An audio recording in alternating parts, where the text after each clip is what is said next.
అవకాశం లేదు అందైతే స్పష్టమవుతోంది. Finally Serilingampally. So Telangana వైభవానికి చారిత్రాత్మక సాక్షిగా చెప్తారు శేరిలింగంపల్లి నియోజకవర్గాన్ని.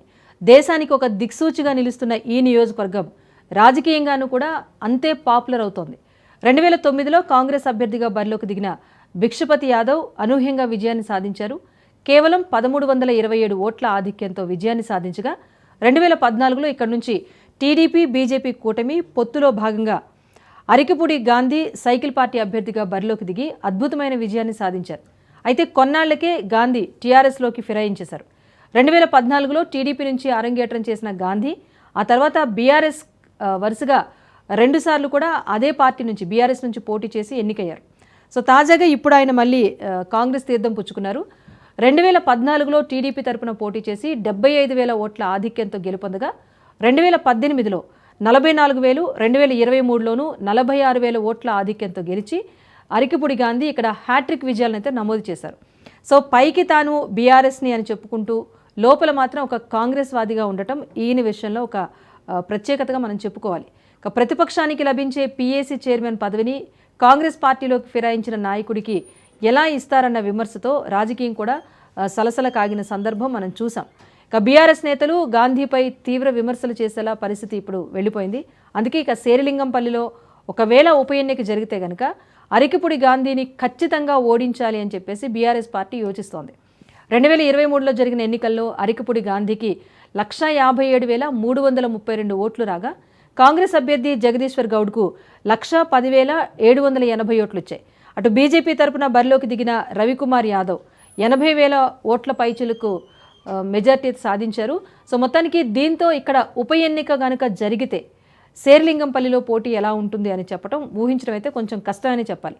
సో శేరిలింగంపల్లిలో గత ఎన్నికల్లో బీఆర్ఎస్ అద్భుతమైన విజయాన్ని అయితే నమోదు చేసింది. కానీ ఇప్పుడు అదే బీఆర్ఎస్ అక్కడ అభ్యర్థి పైన అరికపూడి గాంధీ పైన ఒక సవాల్గా తీసుకుని ముందుకు వెళ్తుంది కనుక శేరిలింగంపల్లిలో సిచ్యువేషన్ ఎలా ఉంటుంది అన్నది మాత్రం ఆసక్తిగా మారింది. ప్రస్తుతం అక్కడి ప్రజెంట్ సిచ్యువేషన్ పైన మా కరెస్పాండెంట్ సైదులు మరింత సమాచారం అందిస్తారు. సైదులు చెప్పండి, శేరిలింగంపల్లిలో బీఆర్ఎస్ అభ్యర్థిగా అరికపూడి గాంధీ గెలిచినప్పటికీ కూడా ఆయన పార్టీ ఫిరాయించడం అనేది జీర్ణించుకోలేకపోతున్నాం అని చెప్తున్నారు. సో బీఆర్ఎస్ టార్గెటెడ్గా ఇక్కడ ముందుకు వెళ్ళే అవకాశాలు కనిపిస్తున్నాయని చెప్తున్నారు. సో ఓవరాల్గా మూడు ఎలా ఉంది? ఎస్ రాజేశ్వరి, ఖచ్చితంగా బీఆర్ఎస్ టార్గెట్ ఖచ్చితంగా చేస్తుంది. ఎందుకంటే శేరిలింగంపల్లిలో ఆనాడు ఆయనకి అంటే అరికపూడి గాంధీకి 2 సార్లు అంటే 2014 నుంచి ఆయన టీడీపీ అభ్యర్థిగా పోటీ చేసి గెలిచినప్పుడు ఆయన బీఆర్ఎస్లోకి వచ్చారు. బీఆర్ఎస్లోకి వచ్చిన తర్వాత 2018 ఎన్నికల్లో కానీ 2023 ఎన్నికల్లో కానీ ఆయనకి బీఆర్ఎస్ పార్టీ అవకాశం ఇచ్చింది. ఆయన యాట్రిక్ విజయాన్ని కూడా శేరిలింగంపల్లిలో ఆయన నమోదు చేయడం జరిగింది. అదే దాంతోపాటుగా శేరిలింగంపల్లి మనకి ఒక మినీ ఆంధ్రప్రదేశ్గా శేరిలింగంపల్లి నియోజకవర్గానికి చాలా పేరుంది వాస్తవంగా. అయితే మొన్న జరిగినటువంటి ఎన్నికల్లో ఆయన 2023 ఎన్నికల్లో కూడా ఆయన విజయం సాధించారు. అరికపూడి గాంధీ విజయం సాధించిన తర్వాత కాంగ్రెస్ పార్టీ గూటికి వెళ్తున్నాను, అభివృద్ధి కోసమే వెళ్తున్నాను అని చెప్పేసి ఆయన ఒక స్టేట్మెంట్ కూడా ఇవ్వడం జరిగింది. తర్వాత ఆయన ముఖ్యంగా కాంగ్రెస్ పార్టీ కండవ కప్పుకున్న తర్వాత వాస్తవంగా మనకి పబ్లిక్ అకౌంట్స్ కమిటీ చైర్మన్ ఆ పదవి ఆనవాయితీగా మనకి ప్రతిపక్ష పార్టీకి ఇస్తారు. అంటే ఇప్పుడు మనకి ప్రధాన ప్రతిపక్షం ఇప్పుడు అసెంబ్లీలో చూసుకుంటే బీఆర్ఎస్ పార్టీ ఉంది కాబట్టి పబ్లిక్ అకౌంట్స్ కమిటీ చైర్మన్గా బీఆర్ఎస్ పార్టీకి ఇవ్వాల్సి ఉంటుంది. సో ఇక ఆయన బీఆర్ఎస్ పార్టీ నుంచి గెలిచి అధికార కాంగ్రెస్ కండువా కప్పుకున్నప్పటికి కూడా మేము ప్రధాన ప్రతిపక్షమైనటువంటి బీఆర్ఎస్ పార్టీకే పబ్లిక్ అకౌంట్ కమిటీ చైర్మన్ ఇస్తున్నామని చెప్పేసి ఒక ప్రకటన కాంగ్రెస్ పార్టీ చేసిన నేపథ్యంలో సో ఇక దాన్ని బట్టి చూస్తే స్పష్టంగా అర్థమవుతుంది. ఏమని అంటే ఆయన ఒకవైపు కాంగ్రెస్ పార్టీ కండువా కప్పుకున్నప్పుడు కూడా ఇంకా తను నేను బీఆర్ఎస్లోనే ఉన్నానంటూ చెప్తూ వస్తున్నాడు. కానీ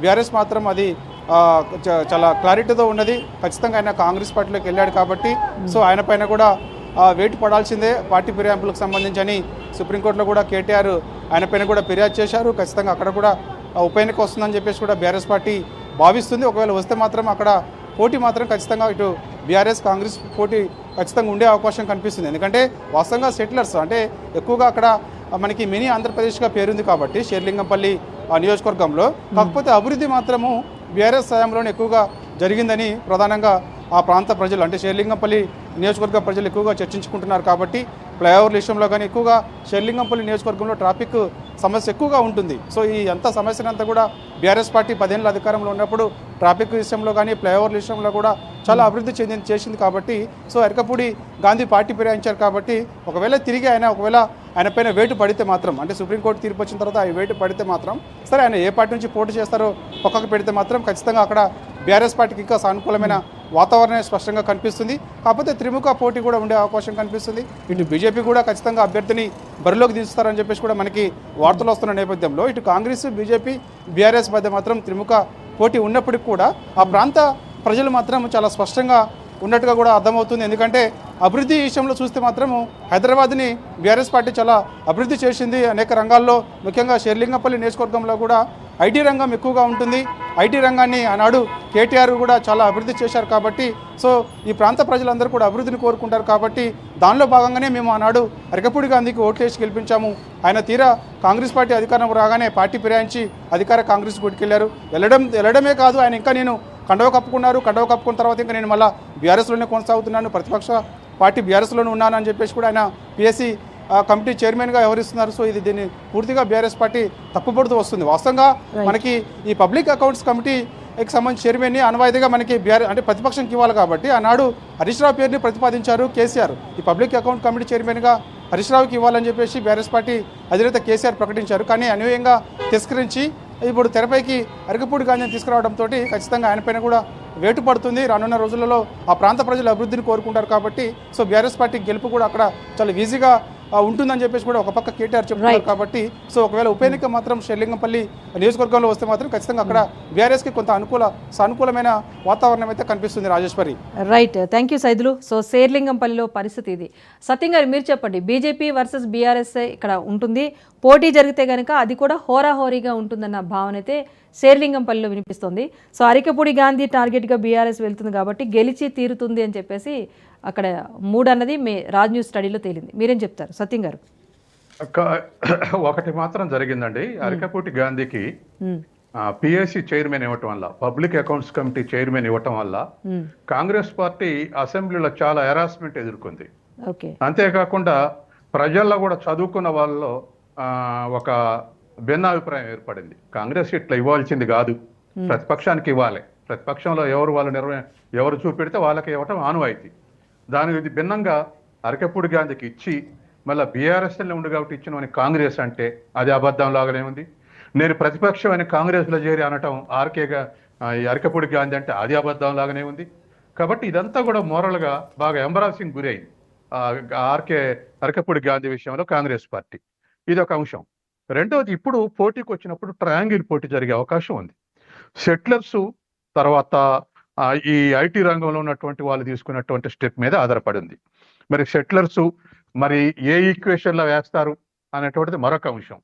కాబట్టి ఈ ఈక్వేషన్ తోటి చూస్తే ఇప్పుడు ఇంతకుముందు గెలిచింది కూడా అరకపూడి గాంధీ సెటిలర్స్ ఓట్ల యొక్క ఫేవరబుల్ తోటి గెలిచాడు. కాబట్టి ఇప్పుడు కూడా అట్లనే ఆప్ చేస్తారా? అట్లా ఆప్ చేస్తే ట్రయాంగిల్ ఫైట్ జరిగేటువంటి అవకాశం ఉంది.